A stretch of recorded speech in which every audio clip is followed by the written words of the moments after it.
ओम, आज मैं आपको शहद के विषय में बताऊंगी कि कैसे हम शुद्ध शहद की पहचान कर सकते हैं। नंबर 1, शहद को आप एक कागज़ पर डालकर देखिए। अगर उस पर निशान आ जाते हैं तो शहद आपका शुद्ध नहीं है। अगर कोई भी निशान नहीं आता है तो शहद आपका शुद्ध है। इसी प्रकार से आप अपने कपड़े पर शहद को डालकर देखिए। अगर शहद शुद्ध होगा तो कभी भी कपड़े पर कोई निशान नहीं आएगा। इसी प्रकार से शुद्ध शहद में एक भीनी भीनी सी सुगंध आती है और गर्मियों में शहद पिघल जाता है, सर्दियों में शहद जम जाता है।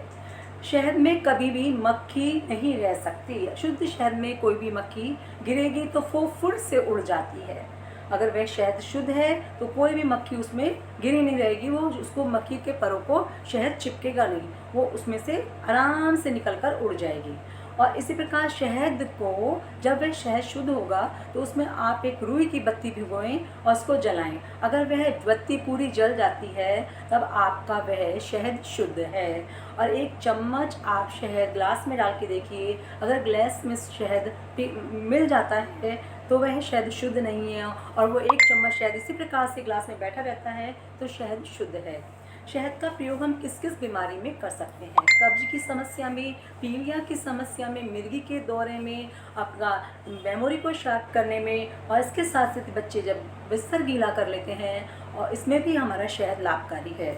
जब भी किसी का बच्चा बिस्तर पर टॉयलेट करता हो तो रात को उसको शहद चटाकर सुलाएंगे तो बच्चा रात को टॉयलेट नहीं करेगा। इसी प्रकार यदि आपके पेट में दर्द रहता है तो आप एक चम्मच शहद गुनगुने पानी में मिलाकर पिएंगे तो तुरंत आपके पेट के दर्द को आराम मिलेगा। रात को एक गिलास दूध में एक चम्मच शहद डालकर पीने से आपका शरीर बलवान होता है। इसी प्रकार आंवले के साथ शहद का मिश्रण चाटने से, आंवले के साथ शहद चाटने से पीलिया जैसे रोग में लाभ मिलता है। और त्रिफला है बहरा आंवला भी आप शहद के साथ चाटेंगे तब भी आपका पीलिया दूर हो जाएगा। और अगर आपके दांतों में पायरिया जैसा रोग है या किसी भी प्रकार के आपके मसूड़ों में ब्लीडिंग होती है, महक आती है, तो आप शहद लेंगे एक चम्मच और उसे अपने मसूड़ों पर मसाज करेंगे हल्के हल्के, तो आपका पायरिया जैसा रोग शहद के इस्तेमाल से दूर हो जाता है। यदि आपको एनीमिया है यानी कि खून की कमी है तो आप शहद का प्रयोग सुबह, दोपहर, शाम 3 समय करेंगे तो आपके शरीर का एनीमिया दूर होगा, रक्त की अल्पता दूर होगी। और शहद का इस्तेमाल ब्रह्मी के पत्तों के साथ करने से हमारा मिर्गी के दौरे में भी लाभ मिलता है। इसी प्रकार से कलौंजी के चूर्ण में शहद का इस्तेमाल करने से हमारी मेमोरी शार्प होती है। शहद का प्रयोग जिनको हाई बीपी की समस्या रहती है वो 3 बार शहद का प्रयोग कर सकते हैं। सुबह, दोपहर, शाम एक एक चम्मच शहद पानी में मिलाकर पीने से हाई बीपी की समस्या में लाभ मिलता है।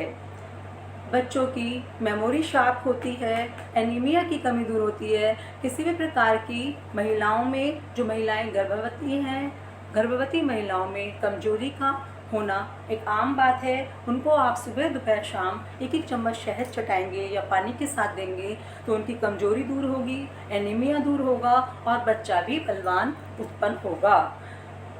अगर आपके शरीर में फोड़े और फुंसी हैं तो चूने के साथ शहद मिलाकर लगाने से फोड़े और फुंसियों में भी आराम मिलता है। आपके शरीर में मौच आ गई है किसी भी पैर में, हाथ में, कहीं भी, तो आप चूने में शहद मिलाकर उसको लगाएंगे तो उसमें भी आराम मिलेगा। और यदि आपको माइग्रेन रहता है तो शुद्ध देसी घी में शहद मिलाकर लगाने से आपको आराम मिलेगा। काली मिट्टी में शहद मिलाकर फोड़े और फुंसियों पर लगाने से आराम मिलता है। अगर आपके चेहरे में किसी भी प्रकार की चमक नहीं है, चेहरा बुझा बुझा सा रहता है, तो आप शहद में दही मिलाकर लगाने से चेहरे पर चमक आती है। आज के लिए इतना ही। बहुत बहुत धन्यवाद।